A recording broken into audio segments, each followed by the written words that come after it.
Miss Pini. Sorry. So, our first question, Kuya Rob. First question before that, tawagin muna natin. Ladies and gentlemen, candidate number 1 coming from Texas, Pini.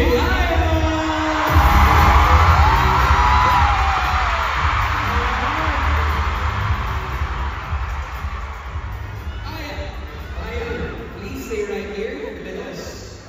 Yes. Dito sa gitna. Are you ready for your question? Okay, your question is.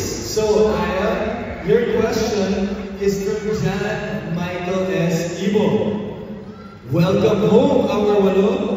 Ano sa mga lugar na pupuntahan niyo ang balak ng balikan nang magkakasama kayo? London, baby.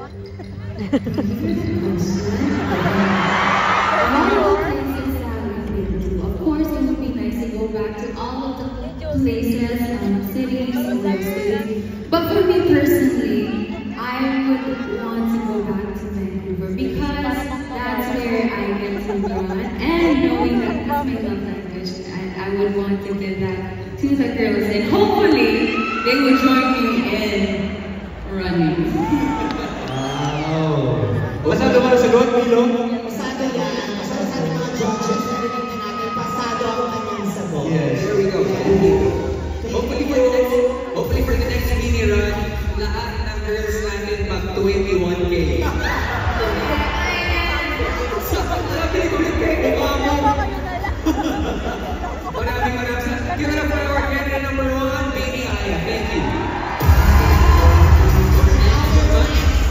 Saturday, tawagin naman natin si Bibi Mika.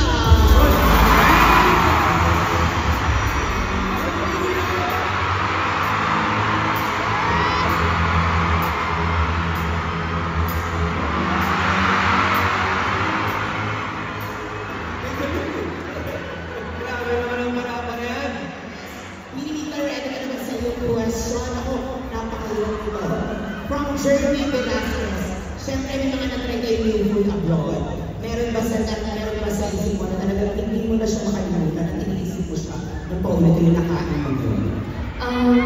For me, actually, I really can't stop thinking about the meat, juicy Wagyu beef that was $80 and ribs and chips and I think. Pasado. Pasado, kaya hindi ko nakalimutan kasi hindi ko Thank you so much. Give it up for Baby Mika. And tawagin naman natin one half of our humble. Let's go with Baby Gwen.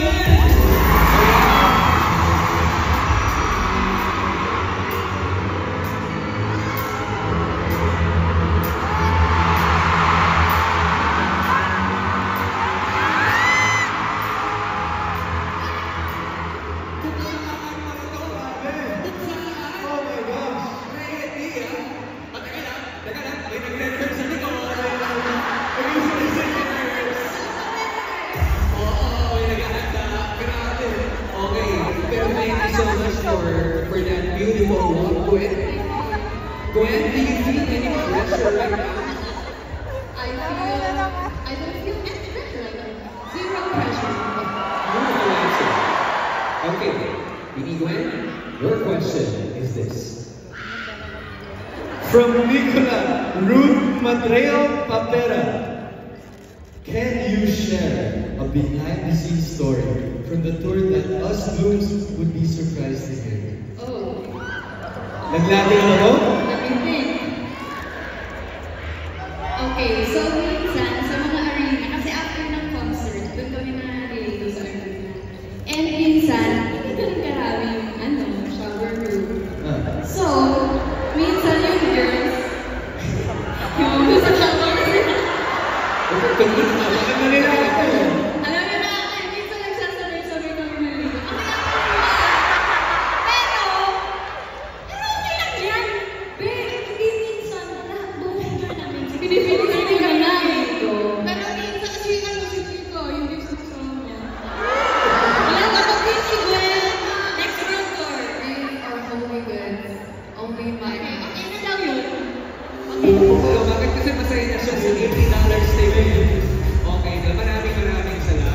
you so Thank you much. for sharing. Next candidate.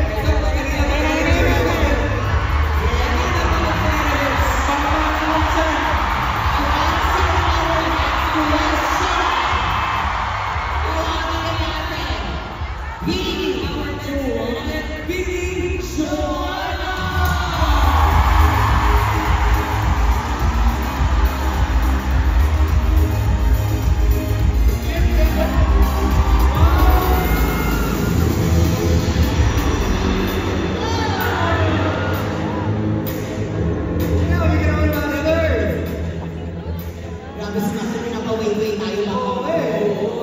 Pero as of this, sila hindi na makakapatandaan. From Regina Sheen, Santa Cruz.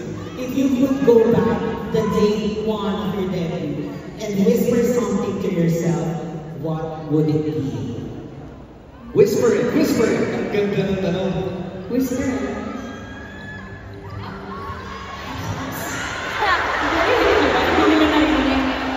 Hi, Joanna. Keep your pure heart, your feet grounded, and you're stronger than you think. At mag-art workshop ka, please. Magturo ka mag-drawing. Kasi magaling naman mag-drawing yung papa mo si Tito Boy. Ang magaling niya mag-drawing. Hindi ko alam ba't di mo nakuha. Pero ayun. Thank you. Hi, Daddy. I love you. Thank you so much. Galing naman. Talk about drawing. Okay, so arts right now. Kasi parang pag mag-drawing pa ako, naninigas na yung daliri ko. You know what? It's okay. Alam mo bakit? Kasi nung nabuo itong grupo ko to, it is a masterpiece. Alright. Maraming salamat, Master. Thank you. Panapapangalan kay Joanna. Again, reminder po mga kapili kung sa mga winners sa mga napili po ng randomizer again, please proceed to the corner lobby and look for our staff na may hawak ng card ng Lucky Blue winners later on. Now, let's go to Billy Malone.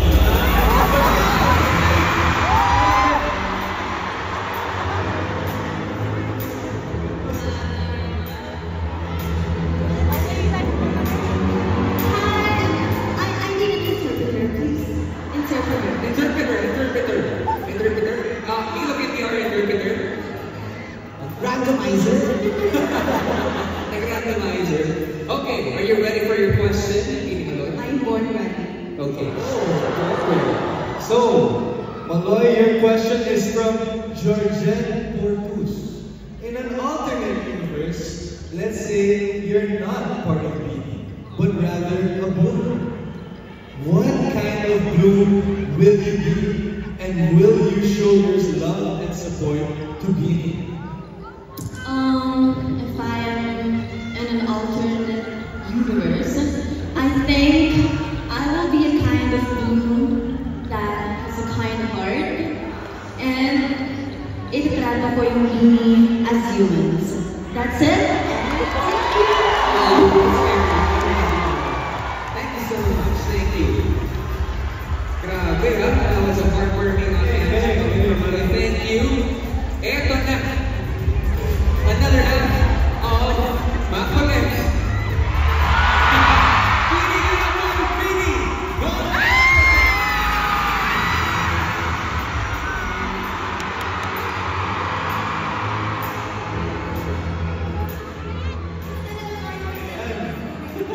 Nakamadali lang itong question na ito. From Jose Maria Christian Mary, what's an activity that you were only able to do on your mini bus that you weren't able to do normally? Wait. Aside sa sort of sasagat naman. Matulog kami ng straight 12 hours.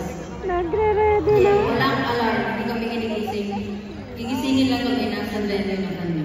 Yan. Si Stako late. Huli. Si Stako yung huli nila. Pero yun, mga tulog kami ng 12 hours. Ikaw na! Reformation na sila. Grabe. And actually, I was listening the production, Direk Lauren, and the girls. Yung mga nakakagawa niyan, yung mga pop stars, superstars sa US. Mga big stars na katulad ng Bini. Yes, Di ba? our superstars right here. No, ever. Especially to us Blues, definitely we got our superstars right here on the stage. Thank you. Thank you so much. Thank you. Thank you. Oh, my God. Nagaganda na siya. Gwen, wala lang. Our attendant, Bini Sheena.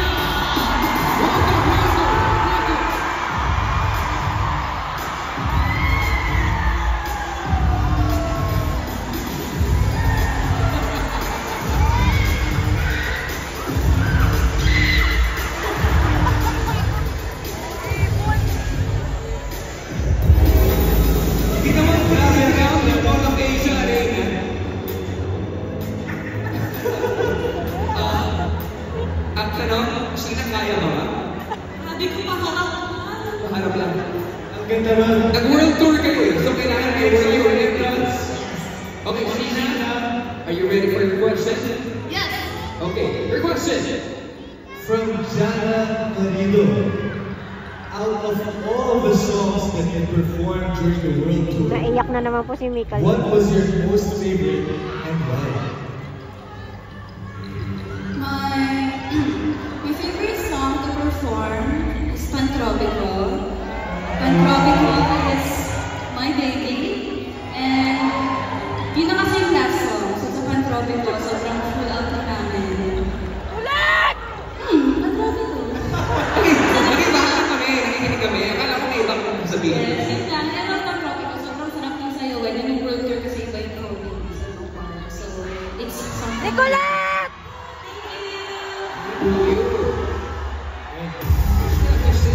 Grabe mga performance mo sa bawat pagkataw mo, binibigay mo ng buko. Maraming salamat, Sheena. Thank you so much, our candidate, Bini Sheena. And last but not least, Style fans, sumigaw mga fans, Bini Stacy!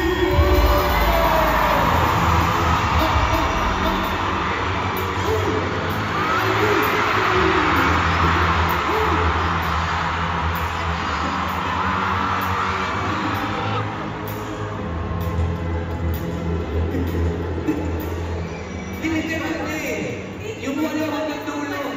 Diretso eh. Bini Stacy? Yes. Ay, wala kang tulo. Ate na, from Jessie Marie Anthony, siya binibigay talaga favorite of course during Saturday. What is the inspiration na gawin itong playful vibe and how the international audiences react to it? Thank you so much, Mama, for the wonderful question.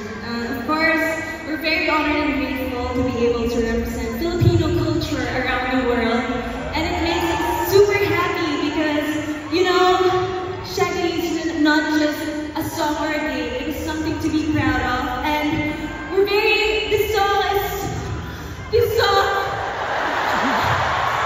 allows us to share the beauty of the game. You know, Shaggy, Shabobo. Gusto ko sa iyo kung dito kayo to. Sisindihan ko pa para makagayaan. Gusto ko sino mo lang yung susundan natin. Hindi ko pinagdaan natin.